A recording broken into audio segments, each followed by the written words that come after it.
Kolēģi, mūsu mērķim ir jābūt vienotam. Mums ir jāatbalsta Ukraina tik ilgi, līdz tai pilnai uzvarai par Krieviju. Agresors ir jāsakauj. Mums ir jāsit par agresoru stingri, izlēmīgi, bet mērķēti, lai agresoram sāp. Kamēr mēs jau pēdējās nedēļas parlamentā ir kaismīgas debates, bieži vien es teiktu jau dziļā tādā populismā, viens otru apvainošanā, tikmēr valdība ir jau rīkojusies. Mūsu ministra prezidente Evika Siliņa Eiropas līmenī šo jautājumu ir pacēlusi un skaidri un gaiši pateikusi, ka šī mangāna rūda ir jāsankcionē visā Eiropas Savienībā. Un vēl starplaikā, līdz tas tiks izdarīts, un tas tiks izdarīts ātri, ministra prezidente strādā kopā ar mūsu tuvākiem reģionālajiem partneriem, lai rastu risinājumu arī reģionāli.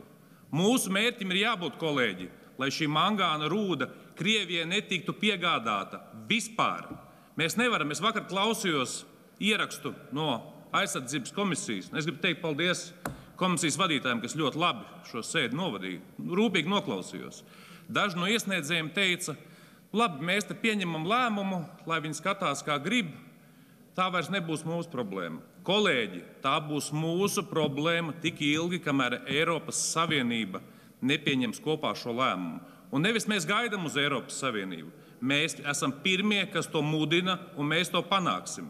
Un ir nedaudz dīvaini klausīties no oponentiem par to, ka no vienas puses mēs Eiropas Savienībā to nevaram panākt, bet no otras puses lēma projektā prasīt, lai Eiropas Savienība sniedz kādu materiālu atbalstu. Kolēģi, es uzskatu, ka Latvija ir spēcīga valsts, kas līdz šim jau Eiropas Savienībā ir vienmēr uzstājusi uz spēcīgākajām sankcijām, un to ir panākusi. Arī šoreiz Latvija kā valsts to panāks. Es esmu dziļi pārliecināts. Kolēģi, atbalsts Ukrainai ir jābūt pārpolitiskam jautājumam.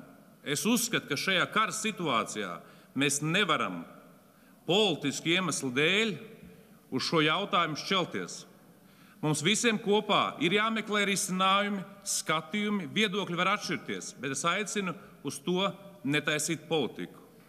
Es esmu dziļi pārliecināts, ka Latvija bija, ir un būs vislielākā Ukrainas atbalstītāja un mums bijusi visstingrākā nostāja pret Krieviju. Un tāda tā arī paliks.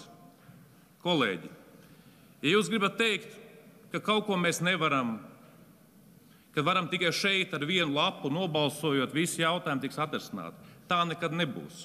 Mūsu kopējais spēks ir tad, ka mēs esam vienoti un ar savu pozīciju pārliecinām mūsu partnerus. Un mums tas ir izdevies. Šeit runāja par orbānismu. Par spīti orbānismam mūsu ministra prezidente smagā darbā ar kopā Eiropas partneriem arī panāca šo lielo paketi finansiālo Ukrainas atbalstam, ko neviens neticēja. Tas izdevās. Ir visas šīs sankcijas, kas ir tiks piemērotas iepriekš Krievijai, Latvija un Baltija tās ir pamatā inicējusi un arī panākusi, ka tas tiek īstenots. Dārgie draugi, es uzskatu, ka opozīcijā ir jāieklausās. Un šajā koalīcijas laikā, kamēr šī koalīcija darbojās, mēs ļoti daudz idejas, tā skaitā, neesam noraidījuši saknē. Arī no Nacionālās apvienības ir bijušas idejas, lēma projekti, ko mēs esam atbalstījuši, pēc tam kopā strādājuši, lai atrastu labākus risinājumus. Arī šajā gadījumā, kolēģi, šīs lēmuma projekts, kas tika sagatavots, viņš nav atbilstošs nec Saeimas kārtības rulim, manuprāt, nec Satversmes tiesas spriedumam, un otrkārt arī nerisinātu galveno problēmu. Bet, kolēģi, tādēļ arī mēs šo lēmumu projektu nevis pilnībā noraidījām, bet, ka pirms pāris sēdēm nodevām komisijai un iesniedzām savu redzējumu, kā šo jautājumu risināt, un starplaikā valdība jau rīkojās. Dārgie draugi, būsim vienoti, Ukraina uzvarēs, Krievija zaudēs. Paldies par uzmanību!